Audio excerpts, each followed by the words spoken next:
Kumusta po kayong lahat? Maraming salamat po sa inyong patuloy na pagsubaybay sa ating ginagawang pag-aaral. Lalo tigit dito po sa ating bagong series ngayong bagong taon. And we're talking this series called Rebuilding a Broken Private World. At tayo po ay nasa step number 2 na ngayon. Uh, we're now looking at the brighter side of the rebuilding process when our private world collapse. Ito po yung magandang bahagi ng ating buhay na kung saan nakikita natin yung pag-asa. And this is the goal of this study, na mabigyan po ang bawat isa sa atin na ang mundo ay gumuguho dahilan sa mga problema at kasalanan ng nakaraan, na mabigyan tayo ng pag-asa na yes, mayroon tayong pag-asa. We can still rebuild our lives. God can still rewrite, and God will rewrite your story. And so last time we discussed the first step of the rebuilding process, that is realize we are powerless, and we are powerless when we show genuine repentance. We realize that we are powerless when we utter honest confession, and we realize that we are powerless when we practice total submission to God. Tatlo po yun. Genuine repentance, honest confession, and submission to God. Genuine repentance is the first and foremost important thing in the rebuilding process. Sabi nga po ng Acts 26:20, yung pong B section. Paul said, I preach that they should repent and turn to God and prove their repentance by their deeds. And Paul made a special distinction of what genuine repentance is. Naging maliwanag po, niliwanag ni Apostol Pablo kung anong genuine repentance. And it is not mere utterance of words like, I'm sorry, Lord, or forgive me, Lord.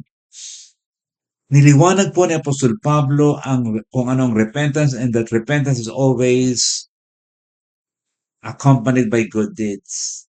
Prove your repentance by deeds. Either you will stop doing something evil or start doing something amazing, and people around you will notice about it. Yung po yung genuine repentance. Laging may ebidensya ng pagbabago at mabubuting gawa. Alam po niyo, meron pong tatlong reason kung bakit ang mga tao ay nagsisisi.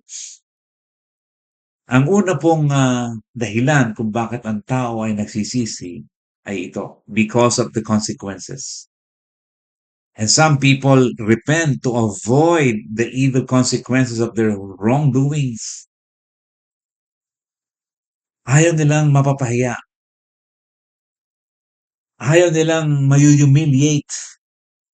They don't want to be punished forever in hell. Kaya ang ginagawa po nila, they repent. And they repent because of the consequences that they may suffer. Well, it's a motivation. Pangalawa po, na dahilan kung bakit ang tao ay namomotivate o sabihin natin napipilitang magsisi is because of confrontation. Some people repent because they were confronted. At wala na silang magawa. They cannot get away from it any longer. Kumbaga, sukol na sila. And they're guilty, and so they repent. The problem is, kung hindi po sila kinumpronta, magpapatuloy po sila sa kanilang pagkakasala. They would rather continue sinning than repent. Yun po ang problema ng mga tao na naghihintay pa na kumprontahin sila bago magsisi. But confrontation is a motivation. Ito'y nagmo-motivate para ang isang tao ay magsisi o ipakilala mo sa kanya na siya ay nagkamali. Pero meron pa pong isang dahilan kung bakit tayo nagsisisi. And number three is because of contrition. In the first two reasons, yung consequences and confrontation, puro letter C, ano po. Some people repent to avoid embarrassment. Ayoko mapahiya. Dito po sa pangatlo, some people repent out of their deepest and intimate relationship with their God. Out of love for God. Yun po ang dahilan. And people in this category say, I turned from sin because of my love for God. Hindi ako nagsisisi dahilan sa baka makaranas ako ng consequences lamang. Yun, hindi lamang yun. Kasama na yun. At hindi ako nagsisisi kasi kinumpronta ako. Eh kung di naman ako kinumpronta, hindi naman ako magsisisi. Hindi ako aamin. Ito po, kahit hindi niya iniisip ang consequences, kahit hindi niya ah, iniisip na siya ikumprontahin at harapin, dahilan po sa kanyang pagiging sensitibo sa kasalanan at ayaw niyang masaktan ng kanyang Diyos na kanyang minamahal, magsisisi po siya.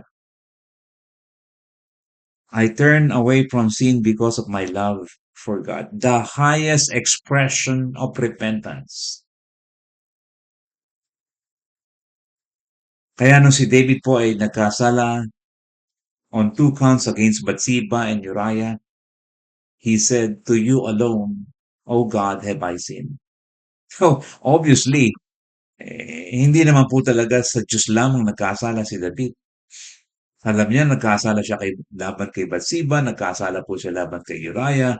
Pero alam po niyo, ang isang taong nagmamahal sa Diyos, alam niya na ang una niyang sinasaktan, sinusugatan ng puso kapag siya nagkakasala ay ang kanyang Diyos na kanyang minamahal.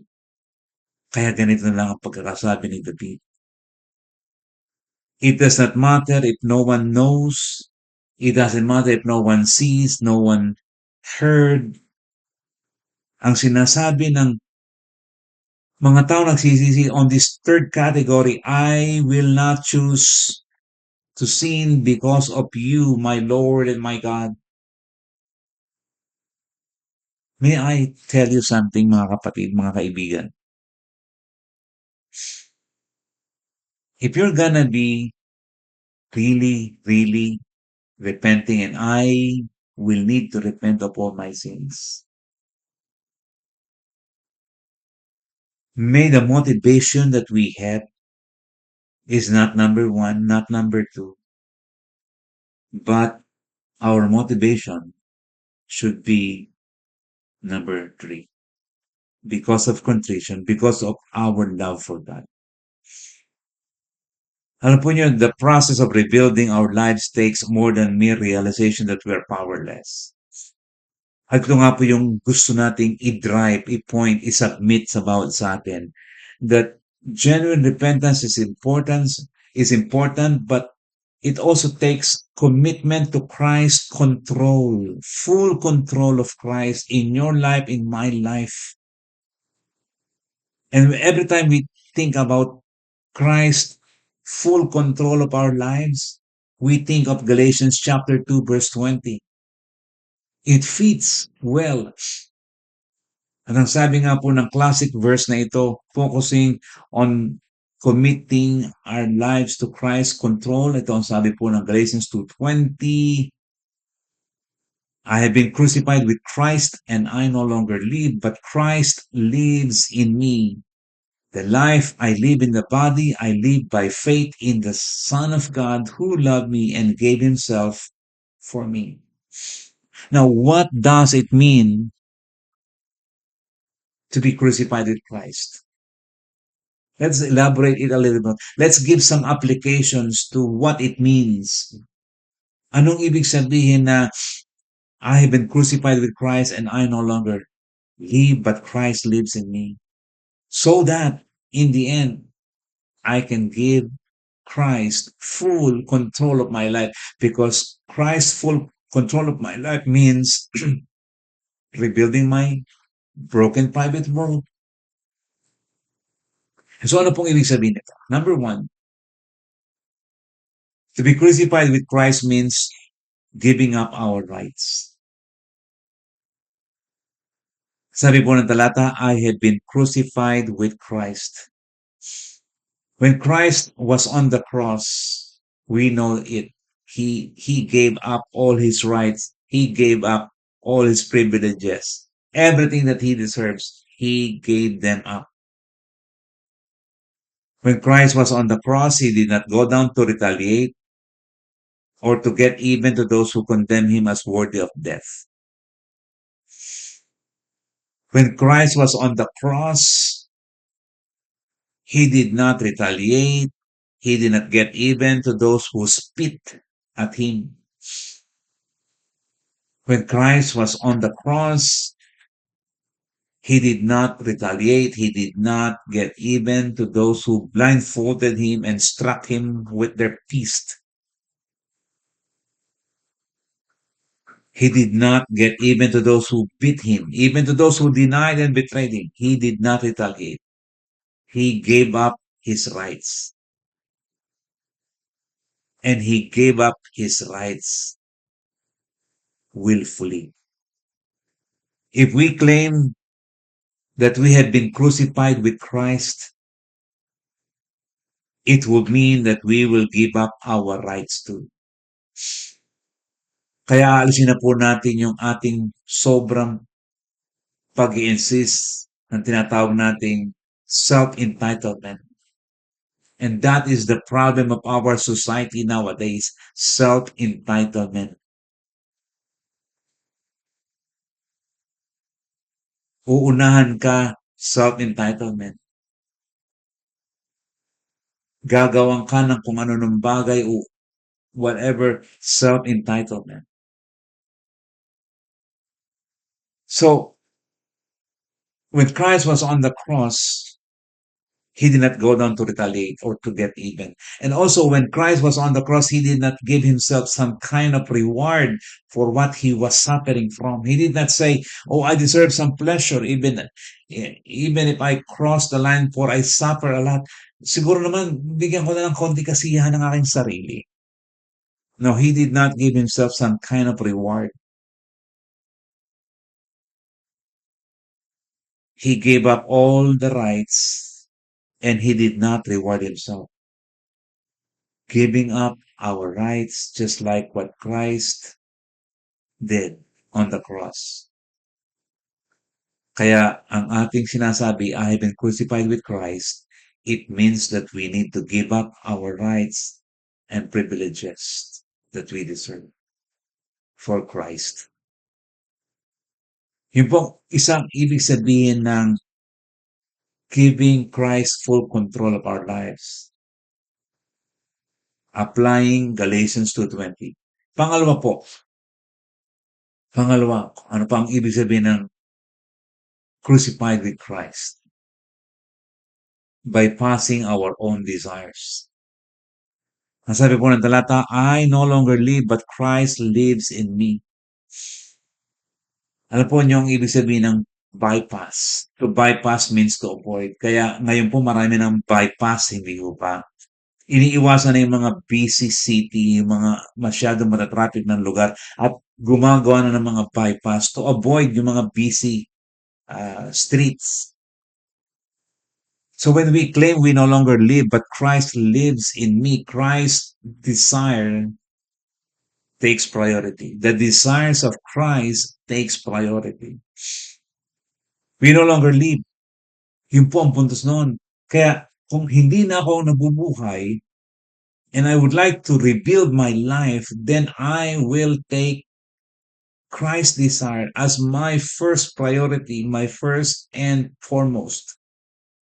So when we don't feel like sharing the good news with others and Christ wants us to be witnesses, we still and we will witness and share the gospel because we no longer live. It is no longer I who live, but Christ lives. When temptation is knocking at the door of our hearts, we send Christ to open the door for us, for he lives in us. Pangatlo po mga kapatid,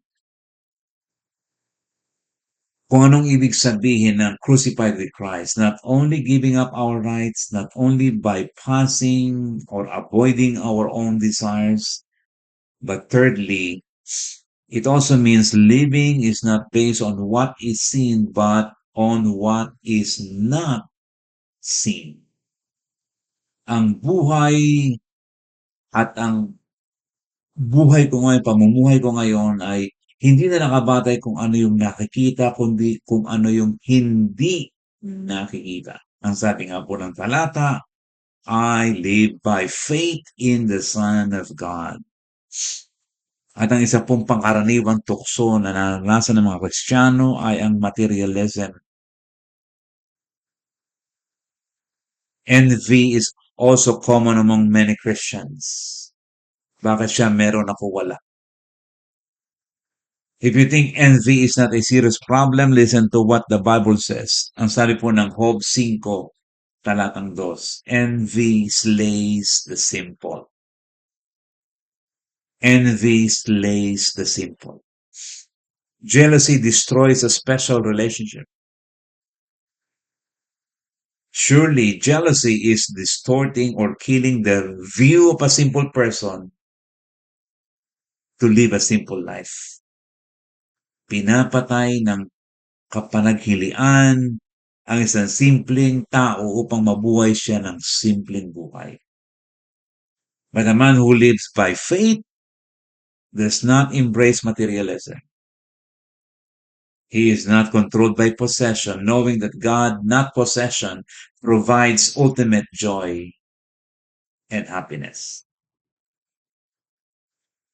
So let's make it simple and clear.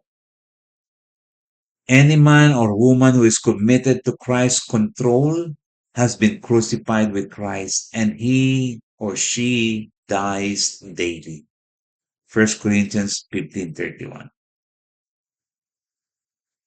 But our commitment to Christ's control has some legitimate enemies. May kaaway po mga kapatid ang ating pagsusuko ng ating buhay sa Panginoon.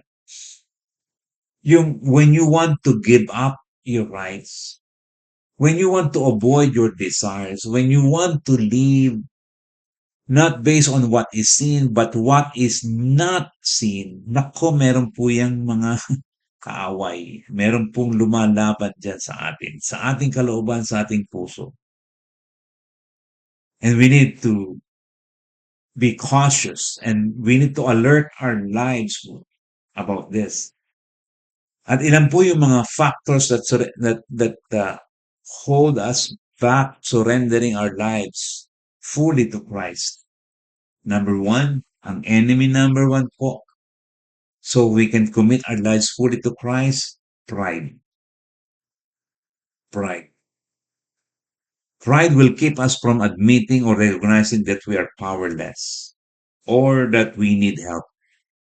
Natandaan po nyo yung ating illustration sa nakaraan about the quicksand, yung kumunoy. Minsan po ay akala natin kaya nating tulungan yung ating sarili. We do not want to admit that we are powerless. What we want is re-resolvahin ko ito sa aabot ng aking makakaya at kaya kong malampasan ito on my own. I don't need anyone. Hindi natin alam, palubog tayo ng palubog, pasama tayo ng pasama kasi nire-remedyohan natin ang ating mga buhay sa pamamagitan ng ating sarili lamang. Kagaya ng isang taong nasa kumunoy, he needs someone who can help him get out of that. Sa ating pong buhay bilang puno ng pride at makasalanan tayo, we need the help of someone who is not in the quicksand. Jesus Christ is offering us a life full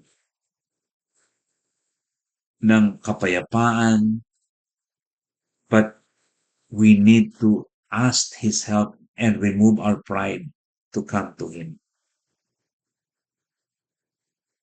Sabi po ng Proverbs 18:12, before his downfall, a man's heart is proud, but humility comes before honor. Alam po nyo, walang gamot sa mga taong hambog, mapagmataas. Kasi they won't accept there's anything wrong in them. It is not the business of proud people to surrender to Christ's care and control. Hindi nila aaminin may mali sa kanila.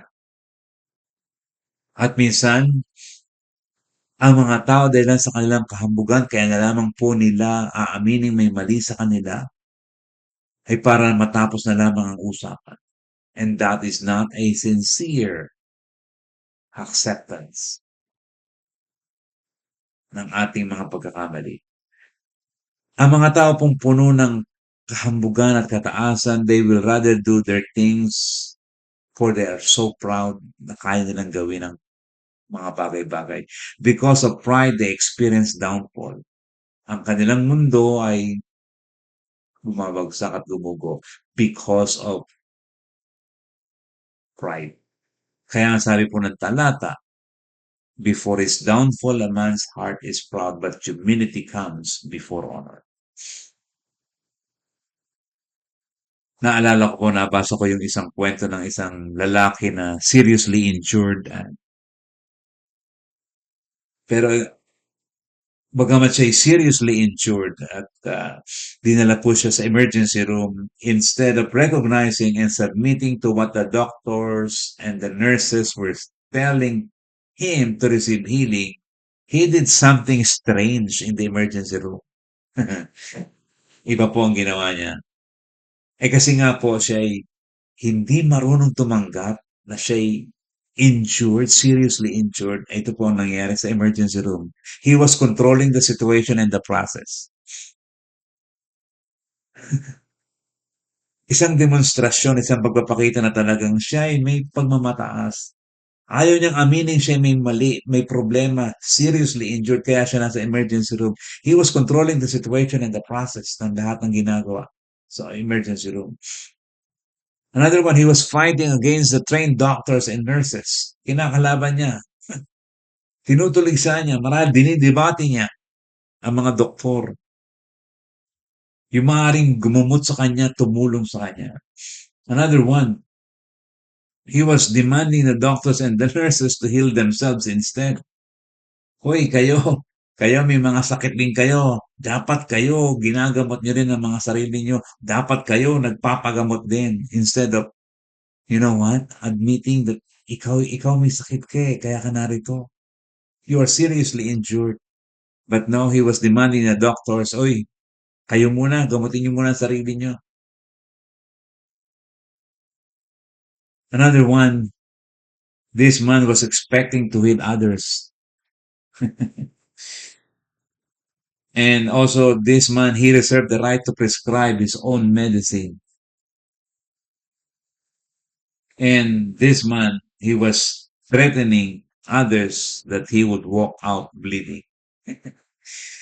Ito po ang problema kapag punong-puno ng pride ang isang tao na kagaya niya na seriously injured, nasa emergency room, hindi niya matanggap na may problema siya, na may sakit siya, na kailangan niya ng kagalingan. Kaya kung ano-anong kanyang ginagawa. Hindi tuloy siya matulungan dahilan sa kanyang pride. When our spiritual lives are similar to this guy at the emergency room, full of pride, kapag ganito ang buhay ko at ang buhay natin, that pride will keep us from completely surrendering to Christ's full control. Hindi natin susundin yung gusto ni Jesus. Ang susundin natin, yung palagay ko at palagay natin ay tama. Hindi po lamang kataasan o pride ang nagiging problema so that we can give our lives fully to Christ's control. Number two, enemy number two is fear. Here's what some people say: I surrender and commit my life completely to Christ's control. I am afraid I will have to give up many things I want to do in my life. Ang dami ko nang hindi gagawin. Ang dami ko nang hindi magagawa. One thing is sure, we cannot mix fear and faith. Hindi natin pwedeng pagsamahin ang takot at ang pananampalataya. It is either we will throw fear away and embrace faith, or throw faith away and embrace fear. But it cannot mix. Kinakailangang may mawala sa dalawa. We cannot continue life as usual or stay where we are and go with God at the same time. Maliwanag po yun, mga kapatid. Let me say that again. We cannot continue life as usual or stay where we are and go with God at the same time. Let me explain what I mean by this. Noah could not continue life as usual and build an ark at the same time. Hindi po ba? Abraham could not stay in Ur or Haran and became a father of many nations. Hindi po ba tama? Moses could not stay in the desert pasturing sheep and stand before Pharaoh at the same time. Tama, hindi po ba? Peter, Andrew, James, and John had to leave their fishing businesses to follow Jesus. And they could not follow Jesus and stay doing what they were doing. Hindi po ba tama? So, totoo po mga kapatid na we cannot continue life as usual or stay where we are and go with God at the same time. We need to throw away fear and embrace faith. We cannot entertain fear and at the same time commit to Christ full control. Hindi po lamang pride ang problema natin in order to give our lives fully to Christ. Hindi po lamang fear ang ating nagiging hadlang o kaaway para maibigay ang ating buong buo kay Jesus so that we can rebuild our lives. Pangatlo po, doubt. Enemy number three. One more reason, mga kapatid, Christians are not committing their lives to Christ's full control is doubt. We hear some people say, I have tried my best to change, still nothing happens. Wala naman nangyayari. I doubt that God can still change me. Many Christians entertain doubt. Doubt that God can still change them. Sabi po ng Jeremiah 13:23 ay ganito.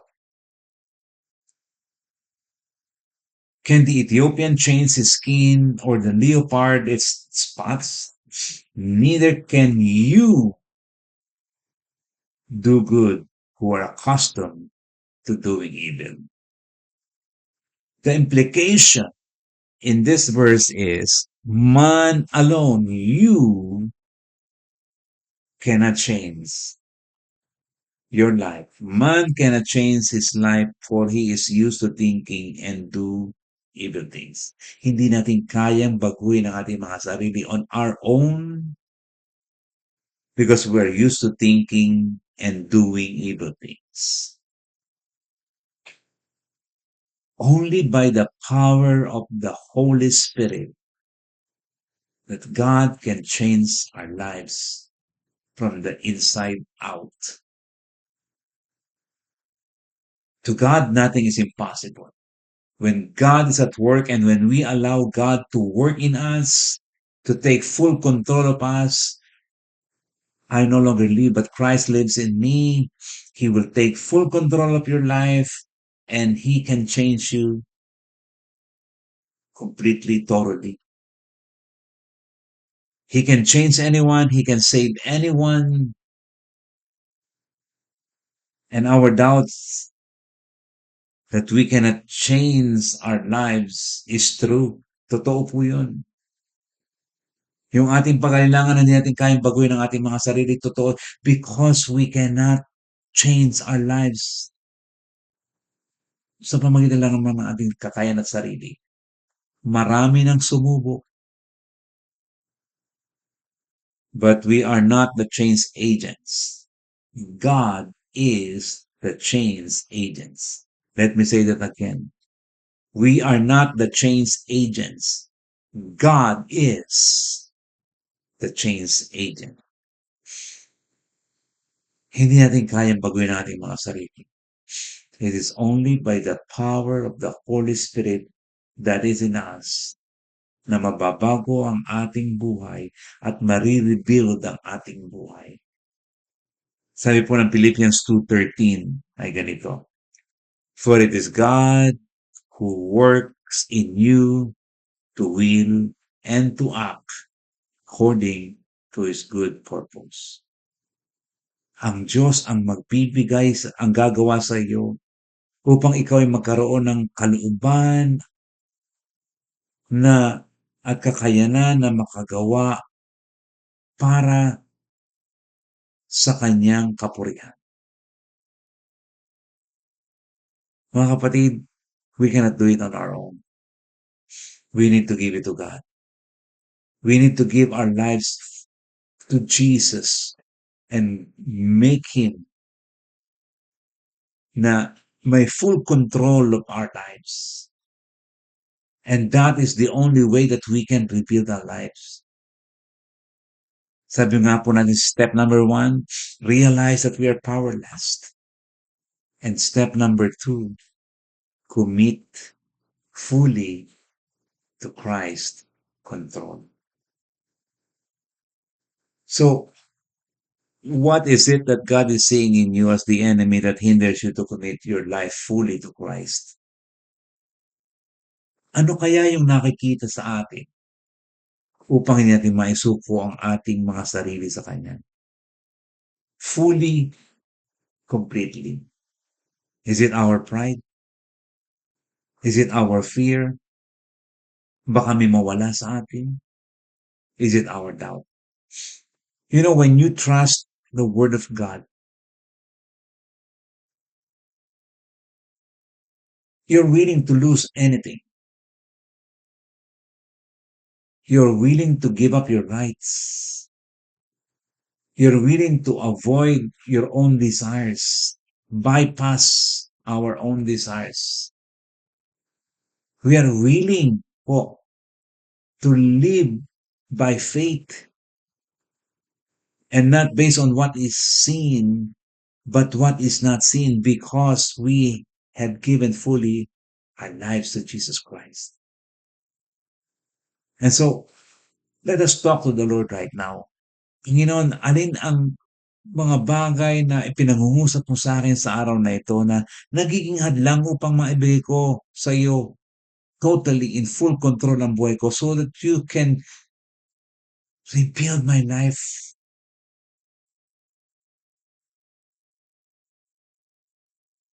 At umasa po ako na ang mga ganitong pag-aaral ay nangungusap sa kanino man sa inyo at sa atin.